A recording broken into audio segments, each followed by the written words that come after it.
Good evening, Antique Tractor Pulling World.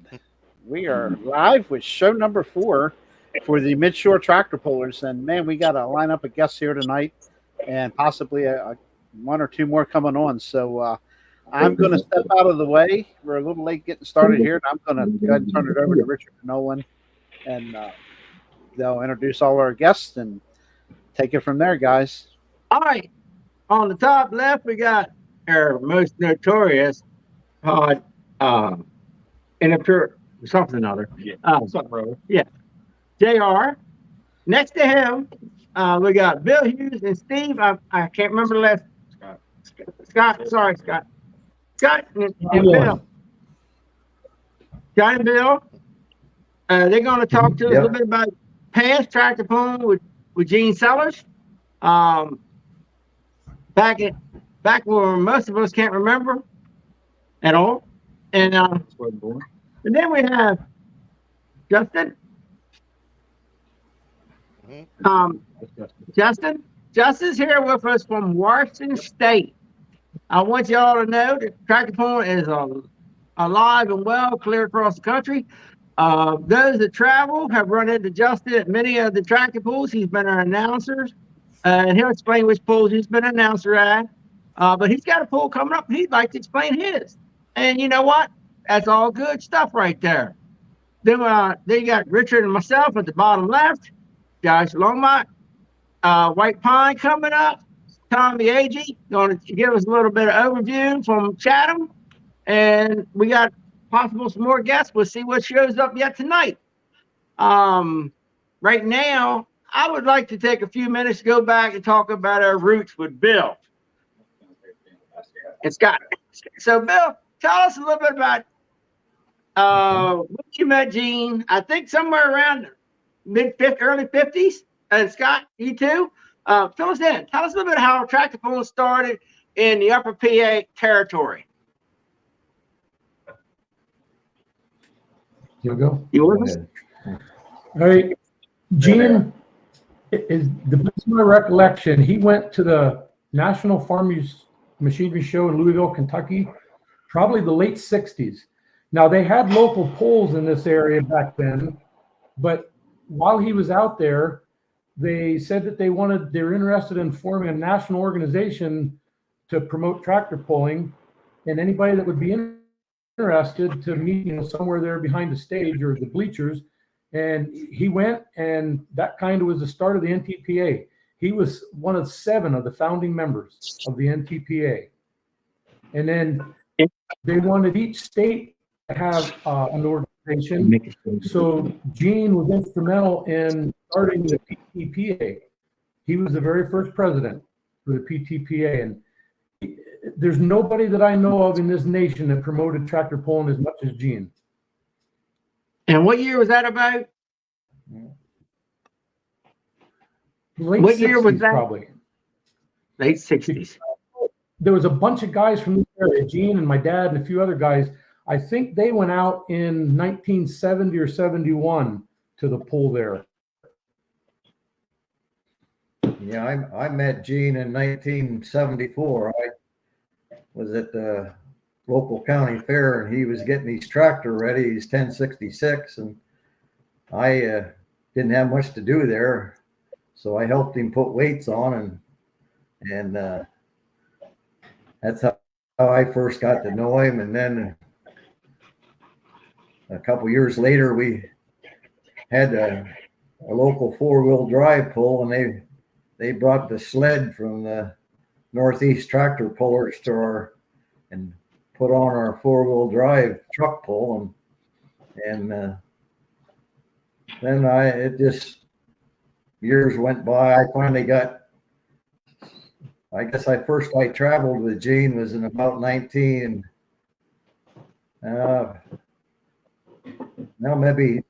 maybe 2000.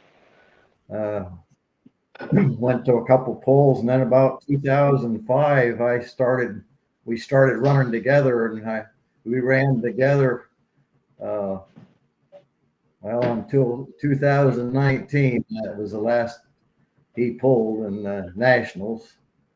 I brought a picture along. I don't know if you can see it or not. this was the Nationals presented Gene and I both with a Puller of the Year award, 2008, 2018 and 2019. And we toured most of the country. Gene and I did for, well, 15 years, I guess you'd say. Now, to give our guys how far back Gene was pulling, I think one time he told me that his father bought a brand new 1953 Super M. Gene took it to the track and went pulling in 1953. Yeah, he told me his dad bought that new Super M, and he talked him into letting him pull it. Don't know whether that would have been 53 or 54, long in there somewhere. He took that now to the first pull. Yeah. As for the pullers watching, we're talking about before they invented the 15.538 tire, and before they had an 18.438 also, as I'm correct. That's back there, Dad. They had an 18. They was all even numbers, 10, 11, 12, 13, 14, and 15. The 1538 was a 18.4 is the way that was. Yeah. Yeah, that's going back a few years in An interesting story about you. What's that? Yeah, so that's a few years going back in tractor pulling right there. Keep going. Yeah. Yeah. What type of pulling were they doing? 15.5s that they had. Those 15.5 tires, they didn't come out until about in the 50s there, late 50s. That's when that 15.5 tire first came on the market. There was no 15.5s before then, you know. So an interesting story. Back in the day, the rules said that the tires could be loaded with one set of wheel weights, but they didn't have to weigh. And the John Deere's being heavier had a little bit of an advantage. So Gene saw an ad one time where you could he always referred to it as lead. And he did it. He went down to Harrisburg and had this lead, whatever, put in ballast in his tires. And that gave him the advantage then. And he started to win. Nobody could beat him. And he said the following year, they started to weigh the tractors. He would always play by the rules, but he would look at them rules. And if he could find a loophole, that's what he would do. Mm-hmm. Yeah, he told me he filled those there 18.438s with that lead ballast. I think he said he put 1,300 pounds in each wheel. Oh, my. And, that's quite an advantage. That'd be like Josh Longmire's scale down there in Tennessee. Anything over, what was it, 10,000 pounds, bypass the scales. Yeah, that's impressive. He said he could back up to any going. He said, and hook part of draw bar, and he said he had no problem pulling them backwards. He said. Yeah. Well, tractor pulling has a long, rich history, and through stories like Bill and Scott's telling us, you get to see some of them. What was it like pulling in Pennsylvania in the late '60s and '70s? What was the classes like? A lot of them, I don't want to say off the farm. A lot of them were dual use. They could use them on the farm, but then they'd work on them. Matter of fact, back in the early '70s, there were several guys. There was a guy that had a Farmall 460, a Case DC. They would put turbos on them and then pull them in the super stock class, and then go back in the pits, take the turbo off, and pull them in the stock class. There was a lot of that went on. And Gene, they think they're cheating the day. This is one example of how Gene promoted tractor pulling. He at one time had his M that he was pulling, so Dave Haley from the NTPA come in and helped him put a 430 Lincoln in an M, and then he would reach out to all the fairs across the state and explain tractor pulling, that he wanted to have them sign up to put a pull on. So Gene would haul the sled and haul his tractor to wherever, clear across the state, and let anybody in the crowd come down and drive that tractor and demonstrate what tractor pulling was starting to become. And he did that to promote it, and they did get some pulls that way. How about that? You see, Never know till you know. so Tommy, Josh, Justin, the guys are doing pulls out there, and everybody else watching, you know, being inventive and trying something for the first time has a long part of the tractor pulling history. And sometimes it works good, sometimes it doesn't. So we just talk about on this podcast. That was an interesting way of doing things. And you guys have got things coming up later on during the show. We're going to talk about how you're doing your pulls. And so it's all part of what we do. It's ongoing, it's growing, it's changing. When was the first wheelie bars you seen come out? I don't think they were required until like maybe the 80s. Okay. Yeah. And that would be like the today's super stocks, you know, the ones that, you know, are really worked on. I think that's when they were required. But even around here, the antiques, we didn't have to have wheelie bars till maybe the 90s even. Mm-hmm. And when did they separate, like put the speed horns and all start to show up on the sleds and stuff? Oh, that's a good question. Even the NTPA back in the 70s, the NTPA even had speed limits. They had a pace tractor, and I've seen footage and pictures where they had a long, either metal pole or wooden pole going out to where the tractor couldn't go, you know, very fast, or he'd run into that, and that's how they dictated the speed. So even back in the 70s, the NTPA originally had speed limits, and I think it went very pole to pole. Mm-hmm. There before them wheelie bars. Before the wheelie bars started, they had a chain hanging on the front of down from with a magnet or somewhere on the front of the tractor, and it had about a 8-inch piece of metal that laid on the ground, and if your tractor raised up and that piece of metal picked up, you were shut down or disqualified. Yeah. I remember that's how it started around here at Tuckahoe. They put a magnet on the front of your tractor, and when the chain came off the ground, you were flagged. You had to stop. No ifs, no ands, no buts. Yep. Started out with like 2 links of chain on the ground. When the chain wasn't on the ground anymore, you stopped. No ifs, no ands, no buts. Were there always prepared tracks, or did you just go out into a field and go with a sled and go pulling? Yeah, there was some tractors that did that. They'd unhook from a north spreader and go to the pole. No, was the pull itself in the field, or was it always a prepared track? What was that? It's like JR, you remember Kirby Cream Poles up there at Rising Sun? No, you didn't go to one of them. They actually cut the solids off the field in late August and tried to drag the corn stalks off the field, and we'd take Jerry England's sled and actually go pulling on that in the field. That was about 6-8 years ago. So that's why I was asking, how was it back at that time? Was it prepared tracks, or did you just go tractor pulling with a sled in the field? Around here, we've been on everything from sand to clay to somebody cut their grass, and that's where the sled made the path, and that's where you go. And we also did asphalt. Yes, we've done asphalt.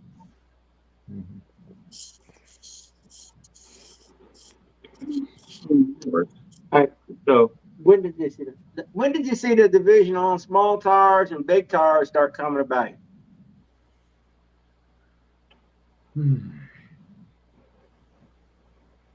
I'm Bill, not can you sure guys still hear when. us?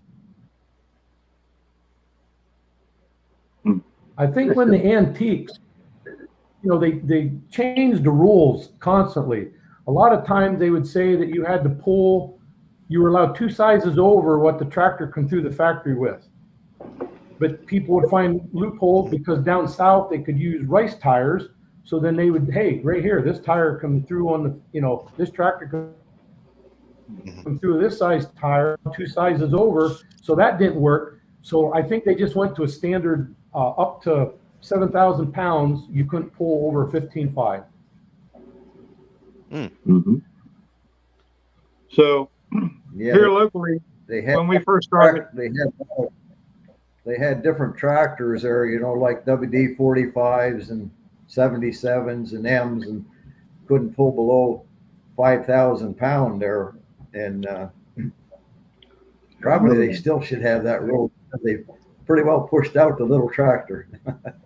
Yeah. Well, that's part of the ongoing. And Josh, you and Tommy and Justin, you all at your pools, you still deal with them issues on a yearly basis when you set your pools up. How far do you push that? How far do you control that? And it's still an ongoing balance with, and then how do you get, if you push it this far, will tractors come? Is it safe to push it this far? Is it not safe to push it this far? It's a problem that all pulling organizers have to go through still to this day. And it's interesting to see that it's been continuous, and the evolution is always interesting. We were talking about the point series, how that is. I hope Greg comes on tonight and talks about that. But that's another evolution. The bracket pull is an evolution. There's a lot of evolutions that have happened, and so. Bill, I think you had a large part in the first Harrisburg poll. Yeah, I think you come up with a name for it. I believe you told me. Yeah, when they first had a meeting to start that Mid-Atlantic poll, Brad Peters asked everybody to come up with a name, and my suggestion to him was the Mid-Atlantic Super Poll. So I guess that's the one they went with. I don't know if anybody else came up with that or not, but that was my suggestion, and I always liked that poll. I'm not going to it this year, but I hope it continues and does good. Like all polls, it's changed a lot over the years. It has changed a lot over the years since then. Yeah. It has, and all polls go through changes. Yeah. Well, so do just like you were telling them earlier, as far as the small tire, big tire, everything else. Like Scott and Bill brought up, I think the main reason it's now a max tire size for a lot of the classes is you had this guy show up with a paper that said, well, this tractor came with this as an option for this one, and it just got to be such a pain for people like Tommy and Josh that are going to run a pool. You're basically standing there with a spec sheet trying to figure out if the tire size is legal or not. So when you go to 15.5 for small tire and 18.4 for big tire, and even the years that it's being worked with right now. Yeah, the discussion's over. It doesn't matter what it's bolted to anymore. That's the tire for the class, and that's because like Bill and Scott were saying, it went through a progression to get there. First, it was one size over factory option. Then it was if the tractor in Southern Maryland right now, for instance, if the tractor weighs X amount of pounds, it can only have this big a tire. Then it gets a little bigger as the weight goes up. I think the big tire and small tire really kind of simplified all that to move it forward to be able to actually police the classes that you're running the right tires that you're supposed to, kind of thing, to move it forward. Kind of from the 50s to the 2023s. Where we want to go. We're going to go first. All right. Bill, Scott, might be back to you yet. I want to talk to, I want to go to Washington State. I want to know what's going on out there. Okay. Most of us don't get to pull Washington State. Bill, you might have been there. I'm not sure. You went to Nebraska, you said, but not Washington.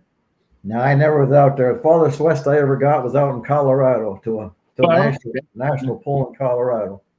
Let's find out what they do a couple more states out west. Talk to us.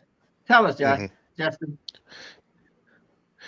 So we're gearing up for our first poll of the season at Mark Valentine's farm at the end of April. Mark Valentine, he travels around right now. He's currently in Arizona right now, doing some side-by-side and living off the land down there.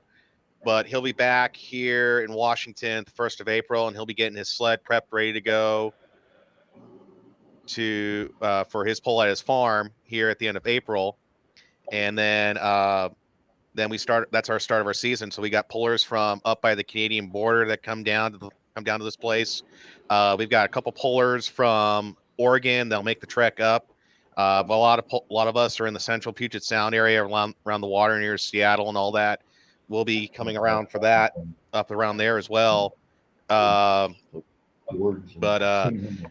This is basically it's our start. We used to have it at a different location, about an hour and a half away from Mark's place, and then we lost that track for a couple of years. So Mark decided to build a track at his farm, and we've been pulling there ever since. And it's been a great track, and we've been fortunate that Mark, bless his heart, has opened his farm up to allow us to do this to start the season off every year for him. All right, Justin, just so everybody knows, how many miles is it from White Pine to your home? I know you've done it before. I know it's 2,700 miles. It was 2,700 miles from my place here to Tunica, Mississippi back in 2020. Factor in an extra, I would say probably another 600-700 miles across Tennessee. So I'm looking at about 3,300 to 3,500 miles from Washington State to White Pine, Tennessee. All right.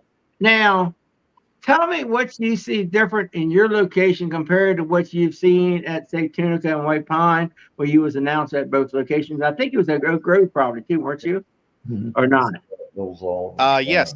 Yeah, I was at Oak Grove last year, the first year they had it. And the only difference between what you guys have out there compared to we have out here is just the size of the classes and how many people actually show up. That's the big difference, because we average about maybe 5 to 10 pullers tops in each class. Sometimes we get only maybe 1 or 2 tractors in the class, but it's just the sheer size of numbers that show up. That's the thing that really separates us from you guys and from out here as well. Are there many pulling organizations out there? Clubs and organizations out there? I know of there's at least 4 right now that are pretty much big that have pretty much run the exact same rules, which we run the old USAP rules that John Lambert used to run in Kentucky and Indiana, and we adopted those rules about 15 plus years ago, and we've been using those rules ever since, and they've been perfect rules for us. And 4 of the clubs around here in the Northwest actually follow those rules. There's other polls everywhere around the area as well that we can go to, but they're more old school, to where there's no wheelie bars, it's factory hitch, not cut tires. So like some of us that have the modified are a little bit modified with cut tires and big motors, yeah, we can still go. It's just more of an exhibition setup is what we're doing. Will we see you in White Pine? You'll see me in White Pine in November, yes. Okay. Not in a few weeks, no. I'm going to be headed to Lincoln, Nebraska here next weekend for the NATPA Cornhusker Classic. So I'll be headed out to that one. Since I was kind of committed with other stuff here in Washington, I couldn't go to Oak Grove this year. And I'm kind of bummed out. I missed out on that. What is the Cornhusker Classic like? That one I've got no idea. It'll be my first time going to that one. I don't know, Bill, did you ever go to the Cornhusker Classic in Lincoln, Nebraska? No, I don't think so. Okay. Yeah, because it's gonna be a new one for me, because I've only been to one NATPA poll, and that was in Princeton last year, and it was the same weekend as Oak Grove. And I was riding out with Pete Pesnick, and he was doing his jackpot class. If you attended at Oak Grove, you take your distance from Oak Grove, you take it with you to Princeton, and you compete at Princeton, then you get a point series or a little jackpot bonus for running both classes. So that was my first experience with the NATPA, was last year when I went to Princeton. And quick question off on the side. Richard wants to know when you're going to bring Zach Peterson on in his book. Yes, you did. Okay. Yes, you did. I'll try to get Zach on one of these times. It's just his work schedule, and then he's a single dad with 2 kids in school, so it's kind of busy for him right now. But I'm going to try. I'm going to work with him, actually trying to get him out next fall, at least to come out to Oak Grove or at least Tunica, and hopefully he'll have some more copies of his book out, or his books that he's published, which are very educational, and there are a lot of good details and a lot of good tips in those books. Yeah, just as so tractor pullers that don't know what we're talking about, tell them what the books basically was. It was like 4 of them, wasn't it? It's basically a tractor pull. Yeah, it was very important, and it was basically tractor pulling for dummies. Is basically what it is. It's basically how you can set your tractor up properly to compete against tractor pulling. It had tire size data. It had engines and placement, weight brackets, everything. How to set your tractor up to basically compete and be on the podium every time. But he also did things like gear charts for all the tractors with different tire sizes and RPMs. He also explained for you how torque was understood and horsepower was understood, and he explained a lot of things about compression and a lot of other things that it was a good source for a generalized information to understand what airflow was doing in the motors, and they were very nice books, but they haven't been in production and available in 10 years, 15 years. So yeah, I can check to see if he can make another run out with them. Yeah, I'll see if he can make another run of books out. Hopefully you have a good stack of them set up here by the fall, to where if he's unable to make it out to any of the polls, I'll see if I can try to sell a few copies when I get out there and bring a few copies out, and you guys can thumb your eyes through that and see how you guys like it. Was there no other source I know of on that information other than his books that I know of that was easy to get a hold of? Yeah, and simplified. Yeah, his information is very key on, if you want to make that podium spot. His information is practically gold right now. I mean, you can spend a whole season studying those books in your hand and building your tractor at the same time, and you can figure out, okay, this is what I need to do this tractor to compete in this class. So this is so I go to this page, and this basically the books were basically the Bible for tractor pulling. So, other than us and Justin, is anybody else that's on tonight actually seen these books or read these books? The gear chart alone will save you hours of scratching your head trying to figure out what you did wrong. I'll promise you that. Especially if you happen to have tractors that have different ring gears and pinions, or explains a lot of things. Have an M that happens to have a 560 rear end and things like that. Changes a whole lot of guesswork for you. Yeah. So it's very confident books come back out again as Cliff has. I figured Cliff would. So we got anything. What's the weather like out there in Washington right now? Real quick, Justin. It might be delayed for him to hear you. So okay. He does. What's the weather right now, Justin? The weather out. Yeah, the weather out here has actually finally been dry out. Finally, we're finally getting. Obviously, you can see my back windows back here. There's still sunshine, so we're still sunny and we're starting to warm up out here. But we may have some rain coming in here over the next week or so. But it's Washington. It's usually raining every day during the winter anyway. If it's dry, you're lucky. You'll be out working. Mm-hmm. All right. A great privilege to have you on there. I'm going to move on to Josh for a few minutes, and I want to talk about his poll coming up. Yes, I had a conversation with Josh this morning about weather, and I'm sure glad he straightened me out because I was very concerned. I went on my weather station this morning, and I put in White Pond, Tennessee for next weekend, Well, it was rain, snow. It was terrible, terrible. I texted Josh. Josh said, I don't know what you're talking about. He showed me, sent it back to me. Then I discovered I had put in White Pond, Michigan. So I was relieved. I was on the wrong page, and I got the weather straightened out. So, Josh, tell us about your pool. What's coming up? What to expect? Well, we got White Pine next weekend, 2-day pool, Friday and Saturday at the Walter State Expo Center. It's for the benefit. It's the Jefferson County FFA alumni putting it on, and all of our money raised will end up back in our local FFA chapter for the scholarships. Last year they expressed need of a enclosed trailer to greenhouse and luggage to national convention. We bought them a trailer. So it is our main fundraiser for the year. Raise funds that the Alumni Association can use on the FFA chapter. Starts next Friday. Have brackets next Friday. 64 bracket, a 32, and we're going to do a 32 team bracket. You'll do random draw partners, and your partner will make. You'll be 16 teams, and you'll start round 1, and then furthest teams move on down to 8, and then down to 4, and so on till you get a winning team.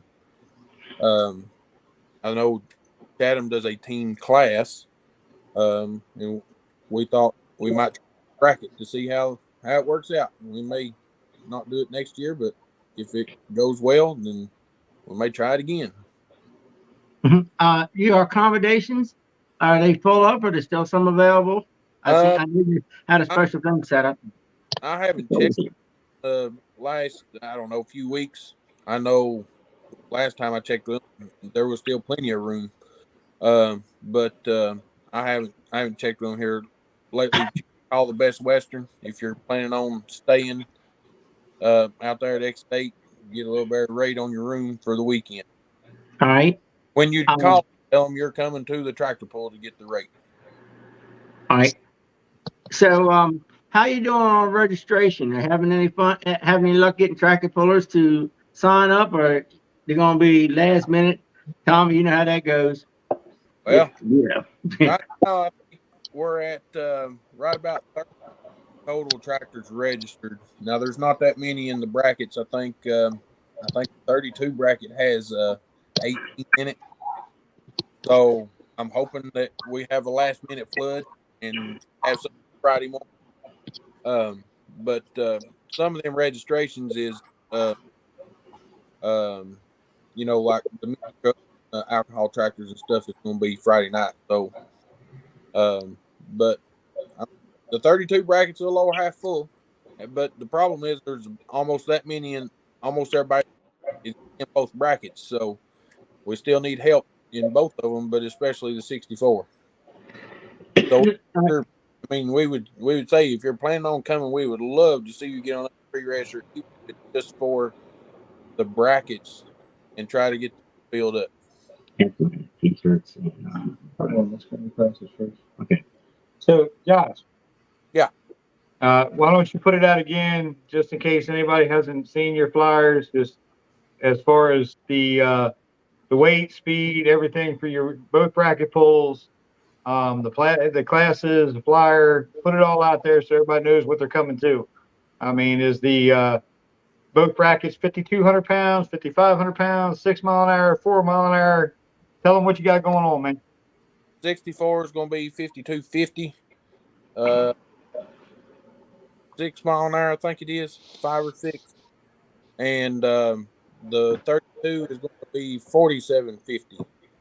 And it's just a mile an hour higher or lower. I can't remember. I ain't got a bracket flyer right here in front of me to look, but I've got so much stuff going through my head this last week to try to get loose ends tied up. I can't exactly remember the miles per hour, but it's in the 4 to 5, 6 range. 18 438s, and we're running that all across the board. So there's no, there is top cut classes, but 18 4s can't.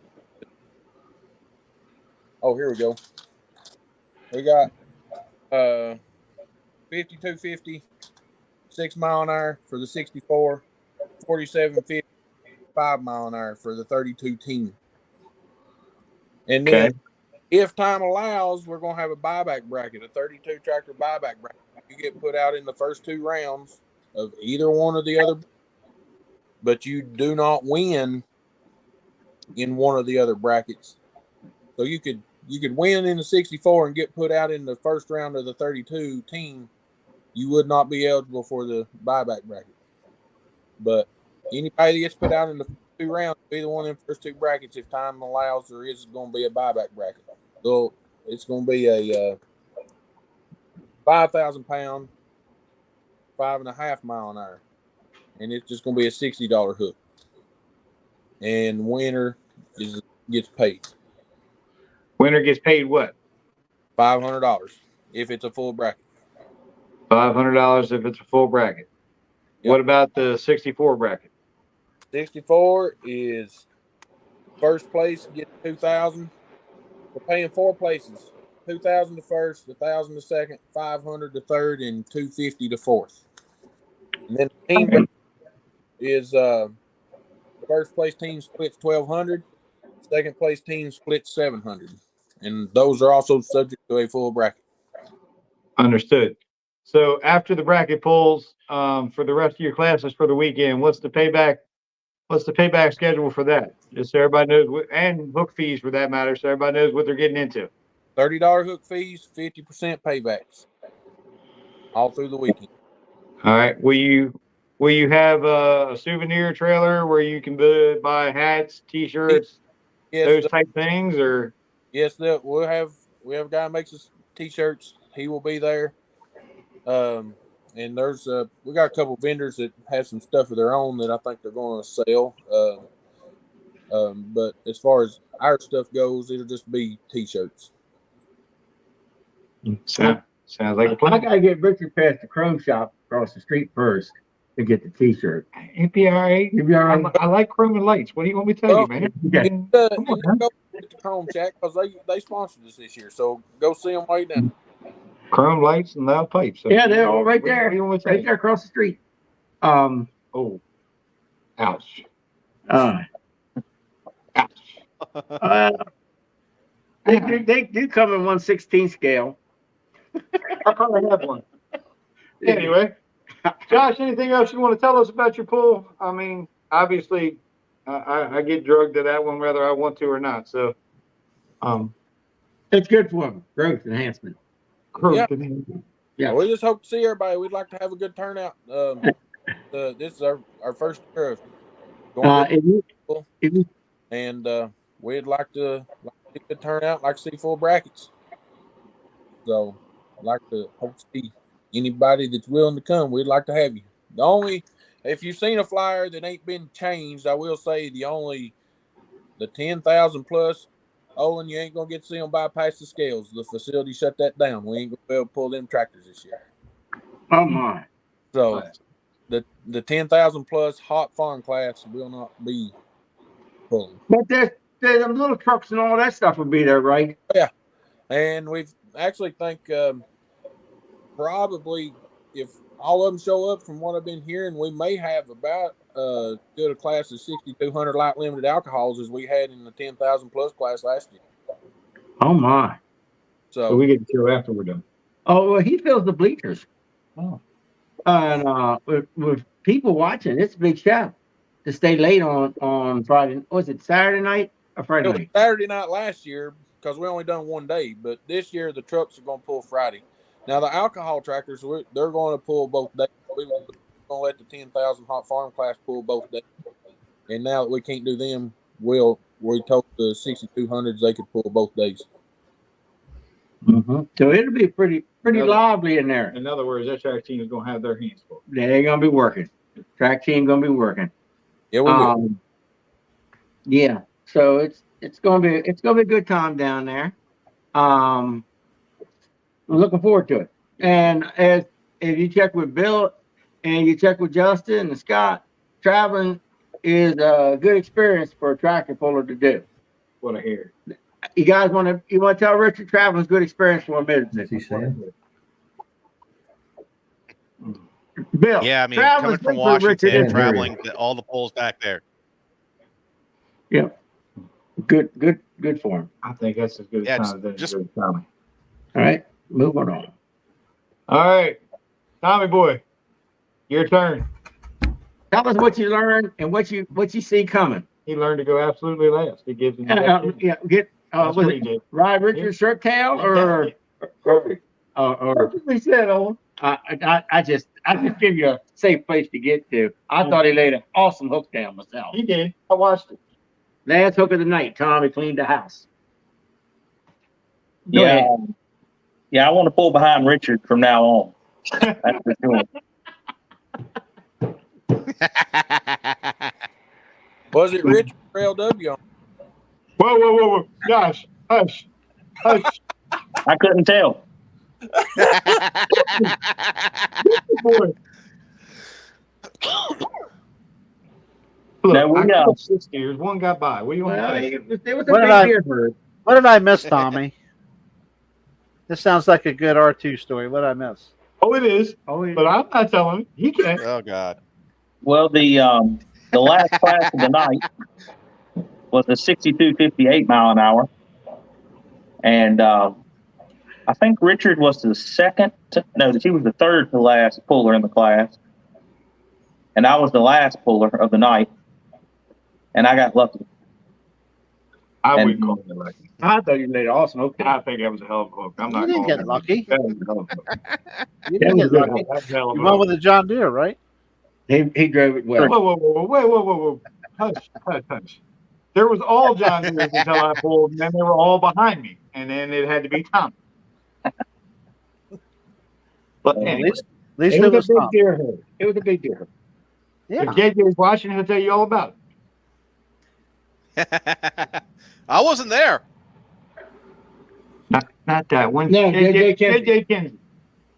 He had a whole herd of deers in that class that happened to be first through third, right up until they weren't. That's right. But no, we had a really good weekend. We had about 1,100 hooks for the weekend. Overall, our weekend went very well. We were tickled with how the sleds went. The sled, the Allison guys, they're excellent to work with, and done a phenomenal job for us. And we had a new track crew this year, and they done excellent. They used Harley rakes on the track this year, and we were kind of skeptical about it at first, but it worked excellent. And the track, I had several people say the track was the same condition for the first puller as it was the last puller. Now, the track kept getting better throughout the class for the most part, but they kept it in really good shape, and they've done an excellent job. And we hope that they will come back to us again. They very pleased, but yeah, overall, no major issues. I think it was great pulling. Our bracket pull on Thursday didn't go quite as well as I was hoping due to the track condition, the track getting better. Definitely, if you was later in the class, you had the advantage. So we're going to tweak that some. I don't think we're going to go too far away from what we're doing there, but we're going to tweak it, maybe break it down into a couple classes, and try it again next year. I had a chance to talk with some people there, and I come up with on the subject of the hook. The hook subject is amazing. I think JC New used a whole tag of oxygen and saline up. He did over 20 hooks. Got recut for the hook, opening the holes up. I talked with Jonathan, the bow tie, and he said in White Pond in November, they opened up 50 hooks or more. So the hook subject is very prevalent. Anybody running pulls, watching, big pulls, small pulls, be ready to deal with the hook subject. It is pullers. Even pullers have made, some of them have cut their hook drawbars and found out they still didn't make it. I think Jonathan Boton said it the best. 3 3/4 is really not the right answer. It's 3 13/16 is probably the right answer. So It's better to yeah, go. It's better to go 4-inch. yeah, there you go. Because I know you dealt with it. Josh, you're going to be dealing with it. Justin, I don't know if they deal without Washington yet. Harrisburg's going to be dealing We're with pretty it. much under the radar. Okay. That hook thing, we're under the radar right now. But because Mark has a different hook setup that he runs, and so we're still under the radar on that. But he's going to double check, make sure that his insurance doesn't require it. If it does, then yeah, we'll be set up out here either this year or next year for sure. We want to see all our pullers stay safe, have a good pull year. We want to see the guys running the pulls not have to answer questions of that sort. So that's why we bring it up. Check them drawbars, get them hooks, make sure you're all in compliance with the hook. Don't want your pull to be slowed down because it does change the structure of the pull when you have to deal with a hook that doesn't fit the drawbar. Tommy, would you say that does change things up a good bit? Yes. And it adds an extra kick in the chain that's just not helpful. But you work through it, but it's just a tough event. So make sure everybody knows to keep a check on that. Well, and hats off to all of the club that put on the pull at Chatham. One, you had a hook that wasn't hooked to the sled that you could try on your drawbar before you got there. Two, both the club and the other pullers there were all, let's say, a team effort to make sure anybody that showed up that had a problem got the problem fixed and still got to hook their tractor. I know I was one of them. So JJ changed his mind after the next to last class, but he was one of the ones that helped make sure everything got taken care of too. Like you said, JC, all those were more than willing to pitch in, make sure whatever could be done to make sure you didn't make the trip in vain was done. And like I said, being able to check the hook away from the sled, not being the guy that had to back up to the sled and say, "Whoops, we can't do this." Your people were was a big advantage. Your people were very diligent at the scales, trying to check the hooks and stuff. I think you had one that actually broke a hook on going down the track. Seen two on the little sled. Yeah, on the little sled. On the slower side, on the other side, one actually broke a hook. So be mindful. These things happen. Take care of your organizations. Take care of your people. Oh, and there's Curtis Elliott. He just decided that nobody's gonna get past him. He's gonna block the track. Yeah, pretty much. That's Curtis. Anybody knows Curtis Elliott? Yep. Yeah, Curtis Elliott put a roadblock in for the rest of us. Said, "Hey, I got this track covered." I told Curtis I was gonna show that picture on him, and he just that's Curtis. Well, hey, Curtis. And then do you have Matt Stauffer's picture too? Oh boy. Oh yeah. No. Let's see Matt's picture. World's most likable. I call him world's most likable cheat, but hey, there he is. One man toga party at the pool. He said he was cold and he was going to dress for the event. There you go. You gotta love Matt. Great puller. Love to be around him. Always enjoy having them. He was not that cold. But Matt was cold at that time. Apparently. He was cold. And you know what? We was cold. I was seeing him carrying an umbrella going back and forth to the pitch when it was raining. It was raining. It was raining. It was cold rain. Hey, tractor pullers are resilient. They do what they got to do. They get it done. They don't go home if they don't have to. There's a man trying to make it through the whole pool in a 10. You get your tractor stowed away good and get your spark plugs off. Yeah, somebody borrowed somebody's tractor and brought it back with 2 flat tires on front. I'm not mentioning any names. Richard's name does come to mind though. Sarah doesn't know that story yet. Oh, he might want to know about it. Anyway, but good things happen at pool. Stories is the best part. Bill, Scott, you got stories from years ago. Best part of tractor pulling is the stories, isn't it? Sure is. Yeah, I was just thinking about that picture you showed of Matt there. I can remember Olan coming to Pennsylvania and he was wearing short sleeves and he's got a big old cap pulled down over his head. He was about freezing. Oh yeah. I go up north, the guys are all t-shirts and short sleeves, cut off sleeves, and I'm still in a hoodie. I got a stocking cap on. I'm like, don't you guys know it's cold? I mean, and they look at me like, no, it's not that bad. I'm like, it's cold. I'm from below the canal and the Dixon line. It's cold. So You too. I still walk around. Okay, well, Right, it's cold at the Mason-Dixon line. I'm with Matt Stauffer. I agree. You seen me take my hoodie off. Reminds me of a poll I went to in Oklahoma 2 years ago, where the track was so cold, the track was frozen solid, and everyone was basically pulling on an ice rink the whole weekend. That's how cold it was. And I pass on that one. We ain't doing that. And hats off to James Grossman for making that call out that he did this year. He had a difficult decision of rather run a pool or put his pullers in a lot of bad weather and run a pool in really bad weather. And he cut his losses and saved the pool for next year. And hats off to James Grossman and his team for making that difficult decision on Oklahoma this past year. Yeah. Would you not say, Justin? Josh? Yeah, I was actually scheduled to fly out for that one. He called me up the Saturday before to let me know that it was canceled because half the guys were snowed in. Nobody could get out. So it's like, and they weren't even going to be able to get dug out until like Thursday of the poll. So it's like, yeah, let's just pull the plug, save it for next year, and we'll be back bigger and better next year.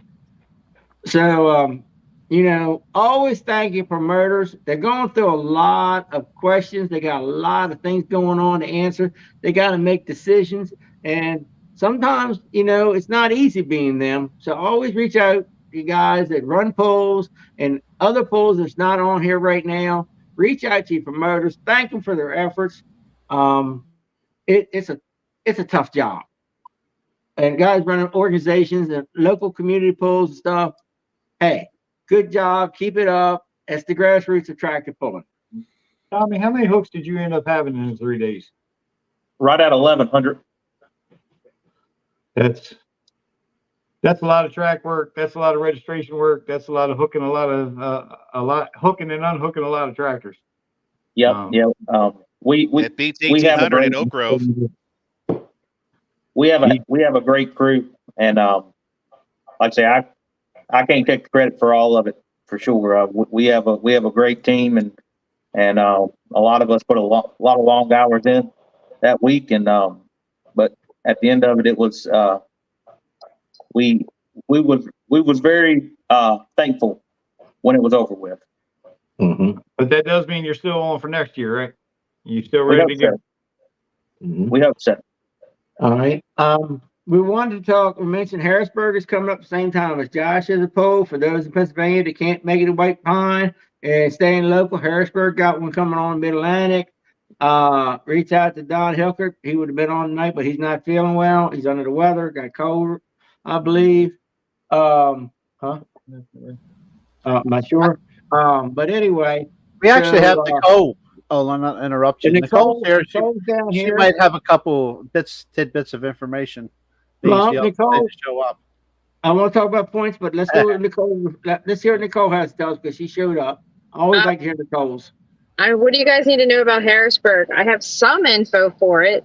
Well, throw the sum out. I have the rules that were printed out first time. Yeah, I can't even see that one, Lois. I know that one. Yeah, that one. Mm-hmm. I don't know too much on it. I can answer some questions, maybe. I can't read it. Richard, can you read it?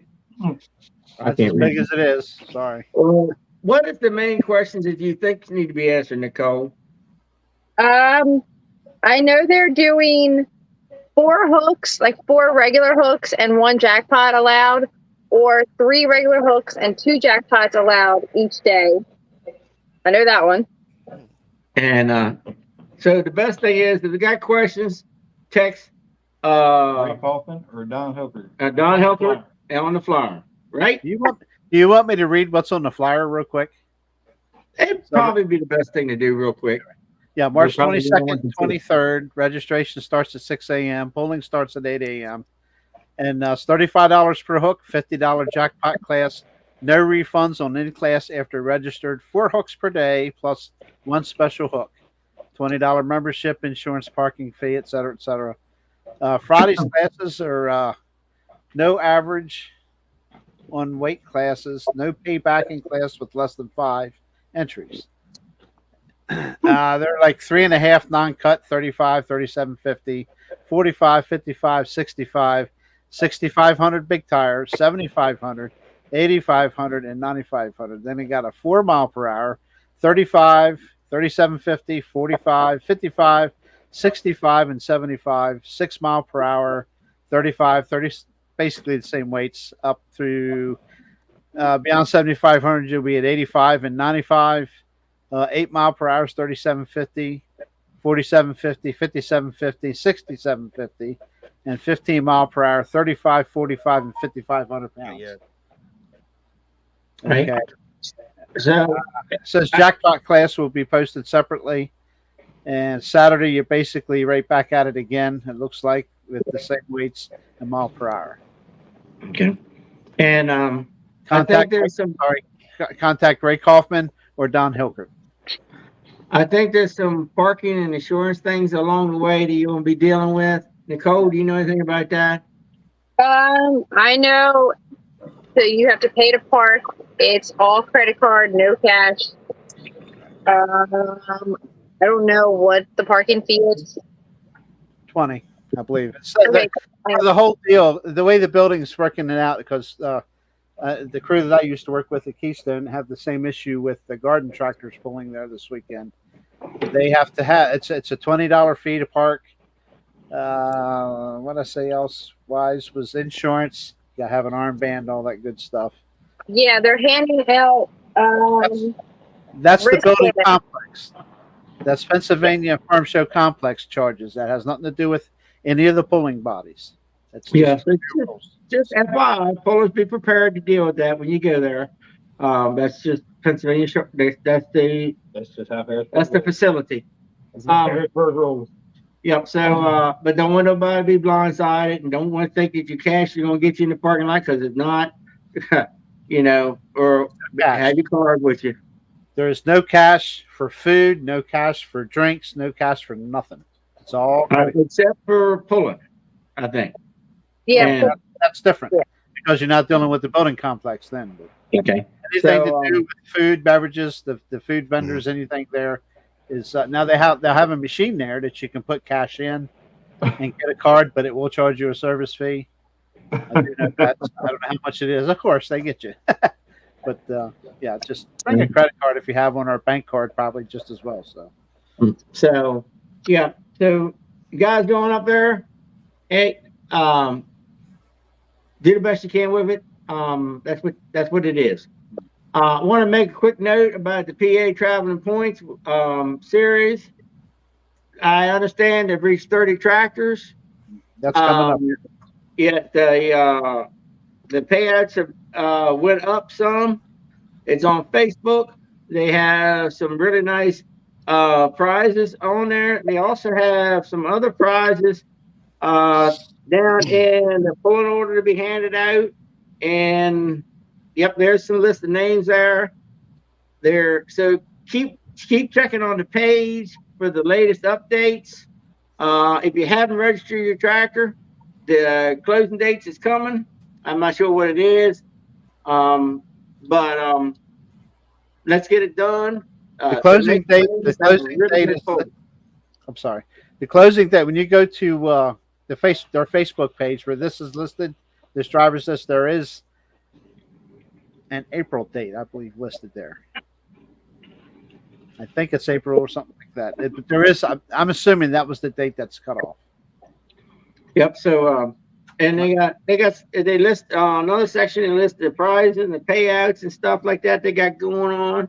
And also remember, all the pools that are attending, they have payout classes going on. So maybe you're not doing real well in the points, but there's great opportunity to have some really, really good pulling at the other events that the point series is at.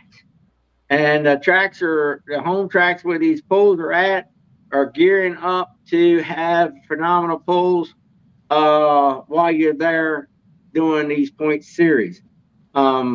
It's a great amount of cooperation going on. It would be a really talked about event to go to. Whoever wins that, well, they've done really well because Richard and I said you got to get past us to get to the top. So there's Greg. 4:15:24. That's your cutoff date, correct? Yep. So and I'm sure you got to get past Greg to get to the top, and several others will all be waiting and that whole list is waiting. Yeah, the whole list is. Yeah. So if you want to go run with some good tractors, there's a nice list to run against there, right there. The current list is at 32. We'll go back to that because that was a good thing. Oh yeah. QR codes. Let's finish the traveling points, then we'll go back to that. Yep. So the last update for the traveling points, there's 32 tractors on the list, not counting the new comments. For one, the cash payout right now is listed at $24.60 for first place, $12.40 for second place, $4.10 for third place. And like Olan said, to get there, more than likely you're going to win some money in your classes along the way in the pools. But also for anybody that isn't aware yet that might want to sign up, there's been a prize of a set of aluminum 9-bolt wheels, size of your choice, at a $3,000 value added on to first place payout. So not only do you get the cash, but a $3,000 set of aluminum wheels is nothing to sneeze at either. There's a C5 $500 gift card. There's another $500 payout added to first, second, and third by Buckley Transport. Another $500 by the Remley family in the name of Don. A Milwaukee battery-powered air compressor has been thrown in. 5 gallons of race fuel. There's trophies. There's Rotella oil. So it's shaping up to be a pretty big deal for whoever actually manages to get in those top spots in this point. So, but I think some of them are spread out through the. They are. That's all through the entirety. The only one that's actually listed what was added to is the $3,000 rims for first place. Yeah. So the rest is all scattered in there as the rest of the classes fall out. But that's some pretty interesting tractor pulling, and that's some pretty interesting prizes. So, and an interesting concept for that matter, because you're going to be everywhere fighting for it, and you're going to be. I mean, you want to go on their Facebook page and read some of those names. It's not going to be easy pickings, no matter who gets there. That's for sure. No. So just anybody that's thinking about it, got a tractor that should be in there, can make that kind of series, should probably already be there. But even if you don't feel you do, it's a great learning experience. I would see it as a great opportunity to go learn what the pullers are doing and be a part of it. Participation is a great way to do things. On small tire at 3.5 mile an hour, all tractors are created equal. No matter what anybody thinks. You can have 100 horsepower, you can have 80 horsepower. If you can't put it down at 3.5 mile an hour on small tires, it's not going to matter. Let's move on back to QR. Well, yeah. Tommy, so Josh had it too last year. Okay, so all of you that use the QR codes, I know we look at them constantly and chat them. They're kind of keep track of what class was where at what time, because some of us did play the bounce back and forth between the two sleds to try to figure out, do we throw 1,000 pounds or do we throw 500 or do we put 1,000 on and get ready to throw 500 off? So Josh, I think you used them first. Tommy, you can tell us how you use them over the recent pull. And one, did your club seem to like it? Did it work out for them? I know a lot of the pullers, like I said, it helped one, keep us straight where we're at, and two, you kind of had real time finishing results of you were still in the top 3 or you weren't right then and there on your phone. Yeah. Like I said, we kind of stole it from Josh and them. They done it last year in White Pine in the spring, and we stole it from them, and it worked. It worked really well.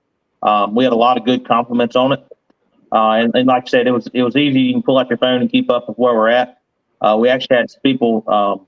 They pulled later on in the day, and they went out on the town and kept up with where they was at, and a class or two before they were supposed to pull, they come on back. So they was able to do that and keep up with. Didn't have to sit there all day. They could go out, and roam around, and come back and pull. So Nice idea. What the hell do we do that? but it's nice to pull it up and look and see who's leading right there. And Josh, your experience with it was pretty good too, wasn't it? Yeah, we had the pulling order, and we had two more that had the rules, and I think the classes was what was on the other one last year. We're gonna have them again this year. They'll be posted on paper around the arena just like they was last year, and you can even use one in the registration. It's on the flyer. You can click on it and register. Mm-hmm. Make it Folks, for everybody. All right. So it's about that time. So the man that still has one coming up, Josh, we'll start with you. Any last minute things you want to tell us about White Pines? I apologize. I was muted. Tommy, I just got your message with your flyer. Yeah, that's Josh's flyer. I sent it to you. Okay. Sorry about that. Oh, for I one. just got it. Good to know our facilitators on time. Well, we keep them for a reason. I'm not sure yet, but we got them. What's that? I said it's good to know our facilitators on time. Well, I just got it. Blame the Alexander Graham Bell. I guess. I You don't know. never let me get away with that. I know. I know. I like how the one guy sitting there beside you sends them at the last minute. So I don't know who's talking about it. if you want to take a minute, I'll download it and we'll put it up here real quick. It's no Well, big we'll deal. talk while you download it. Do what you do best. Oh, by the way, that you guys were talking about a book or something with gearing charts and stuff in it. I wonder if they have a spec in there for strapping of your front weights. Keep from falling off the track. Actually, it probably is mentioned. It probably is mentioned in that book. Actually, It is. But It I is. had to get even. Anyway, I'm gonna go find that for you guys. I'll be right you back. find that. Back to Josh. Any last things you want to tell us about White Pines before we all make this grand adventure? Well, we're looking forward to seeing everybody. We're ready for it. It means ready we're going to be. I guess it's going to be crazy, just like the rest of it. But we're excited and hope to see you all. Would love to see you pre-register. Pretty cool difference. And Oh, I need to do that. I ain't done that yet. yeah, you ain't done that yet. You said you was going to do it the other day. Thanks, Josh. Thanks, Josh. We just can't wait to see everybody. We're ready to go. I did that. It's you. Nicole, since nobody else wanted to show up tonight, you get to talk about Harrisburg. I don't know much about that one. That's not my pool. Right, and then, how's Fallen Grove looking? Actually really good. I have the sled booked for the 29th. Ready to go. Have our classes ready. We're ready. There you go. Efficiency. All right. Oh, Look, he got it. I can't read it, but he got it up. Maybe somebody on the internet can read it. I can't. Okay. But it's got a QR code, so they can scan it. That's right. And they can register for the classes with that QR code. I think that's been mentioned. I get the point. Okay. I will say, just so everybody knows, you pay no money now. You will pay your money. We'll have your tractor number and your classes laid out, ready to go. You'll walk to the window, pay the number, and walk off. Oh, that sounds good. All right. So we went to Josh. We went to Nicole. Since I can't see anymore. Justin, anything else you want to tell us about your upcoming season tonight? Not that I'm aware of up here, but probably around August, I may be advertising our big Northwest Fall Nationals in the end of September, and that's our one and only indoor poll we have, and that's one I'm trying to recruit some of you guys from back east to make the journey out. This one is a good, relaxed 3-day poll in Moses Lake that Mark Valentine puts on. It's our only indoor poll.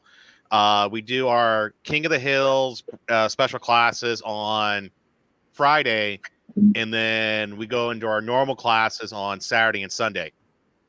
And so I'm looking forward to that poll coming up here in September. But I can understand that some of you guys that are involved with farming, that's kind of your harvest time right there, where you're either gearing up for harvest or you're right in the middle of harvest and all that. And I understand that. And some of you guys that are in the working force, you guys can't make it out. But I'm hoping trying to recruit at least 5 people from somewhere out east to make the trek out, even without the tractors. Just showing up is just better than anyway. You know, at least get some experience. Say, hey, we do some polling out here on the West Coast. You know, we're not. It's not completely. It's a coast to coast thing now. It's not just a back east thing. It's a coast to coast thing. Yeah, we'll meet you in White Pines. Yeah.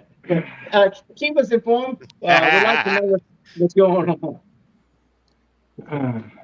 Yeah, I can do that. And the sun's still shining there. Dang it! I see that. That's crazy. Wow. Yeah, it's only 6:15. Come on, guys. Yeah, it's 9:15 here, man. It's one advantage I have out here. Yeah, it's already 9 o'clock. It's past Owen's bedtime anyway. Most likely. You're absolutely right. Yeah, Tommy. Yeah. Come on, man. What great comments you got to walk away from Chatham this year? Thank you. Like I say at every driver's meeting, we couldn't do it without the pullers coming. So very appreciative of everybody coming and supporting us. And we look forward to seeing you next year. There is one thing we're looking at pre-registration for next year, and we're looking at randomizing pulling order for all classes. So once we get all that settled, we'll be passing that along. But we look forward to it. Our regular season starts April 20th here. So go to our website and check out our full schedule, and we'll be doing some outdoor pulling here soon. I assume you're gonna shake your charity classes up again next year like you did this year, and yeah.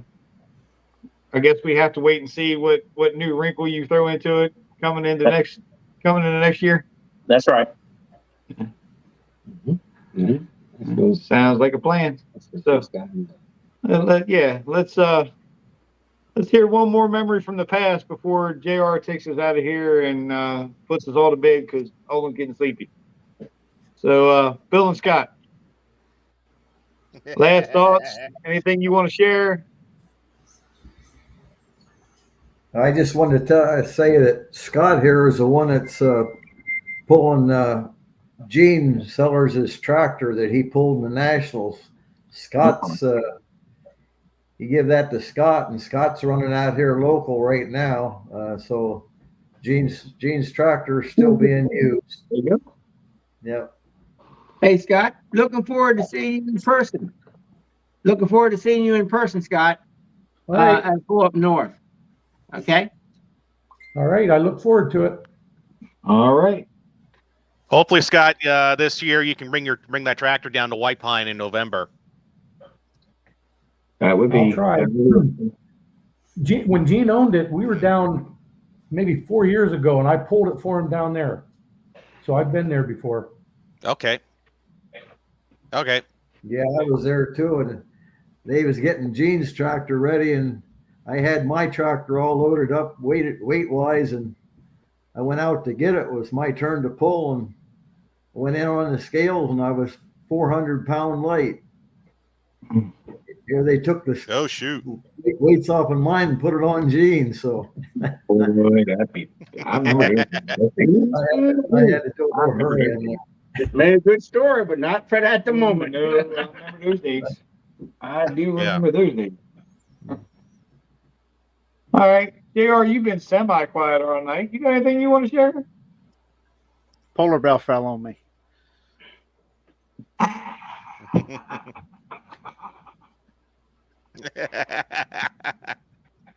You asked. A polar bear fell on me. Anyway, no. It's great meeting some new faces here. That's a Roadhouse comment for anybody who hasn't watched the movie. That's correct. Roadhouse. Also, Old Tinker. You make a good tinker. Old Tinker. You That make was- a good tinker. Yeah, make a good tinker. Yeah, I just appreciate everybody coming on, and we might as well just plan on making Nicole Marson a co-host with us. So I'm just kidding. No. But, I'm glad we brought her on here because we got some information for next weekend's pool at Harrisburg. So, Tommy, I'm sure you guys always have a successful pool down there. And White Pine, I'm getting there. Promise, I'm coming. I'll be there one day. And good to meet a couple of legends beside me there. So yeah, it was really cool. It's good to see some new faces. Yep. All right. That's all I got to say. Yep. I won't pick on you. I'll stop. Yes, you will, but that's beside the point. Since I'm sure Olin's getting tired of talking over here because he did all the lead out for this. Thank everybody for being here. Tommy, great show as usual. Thank you, Track, and your registration crew because both were absolutely awesome. Josh, I don't think I could get away with being drug out there if I really wanted to because I don't think somebody's going to let me. But it was good meeting you in Chatham as well, and we'll see you in White Pines in a little bit. Justin? You're going to see him in White Pine in the fall. White Pine, yeah. Other than getting on an airplane, I ain't gonna see him in Washington State. I can tell you that now. And I ain't getting on an airplane, so that just don't. He's scared of Bigfoot. That don't seem promising. Scott and Bill. Well, then just grab absolutely Olin, put him in the truck with the tractor, and just drive out. No. Grab Well, Olin, put him in the truck, let's- grab his let's tractor, talk about- and drive him out here. You can talk all you want. That's what we're gonna have. Anyway, Scott and Bill, since you were talking about tractor pulling since before I was born, that was a very enlightening conversation. Appreciate all y'all being on here tonight. JR, as much as we torment you, Yes. we couldn't do it without you. After Nicole, the week I've had so you- far, I appreciate the ribbon. Believe me. Nicole, you need to beat up your PA people to be a little more vocal on here. So kick them in the butt. Not my problem. It is your problem. You're the PA people. That's done over with. She lives in Maryland. She lives in Maryland. We'll let her go. She got Palm Grove work done. She says she got Palm Grove work done. Don't pick on my Hereford County peeps. I can say I'm 6'4". Don't make me 6'4". All right, I'm not scared. Anyway. All right, JR. All Thanks right. everybody for however many views we end up with tomorrow, because I'm sure Olin will tell me and JR will too. Take us out of here. Absolutely. By all means, guys and gals that watch this show later, give these guys some loves with a thumbs up and let them know you're watching, you care about them. I mean, they're pouring their hearts out here and they're doing a good job putting antique tractor pulling back on the map, live, on the air. It ain't TV, but it's just as good. So, across the United States, that's a good thing. Olin, you keep digging. That's pretty cool to reach out to Washington State and that's You'll cool. have somebody here from Canada next month. Just give. I know. I'm sure it's coming. So anyway, if you guys want to hang on, we'll get through this outro here. And again, like, subscribe, share, and give these guys some loves. Give them a thumbs up, man. Thanks for joining us, and look for us, another 3 or 4 weeks. We'll be back with another show, I'm sure. So Guaranteed. see ya. Yeah, thank you.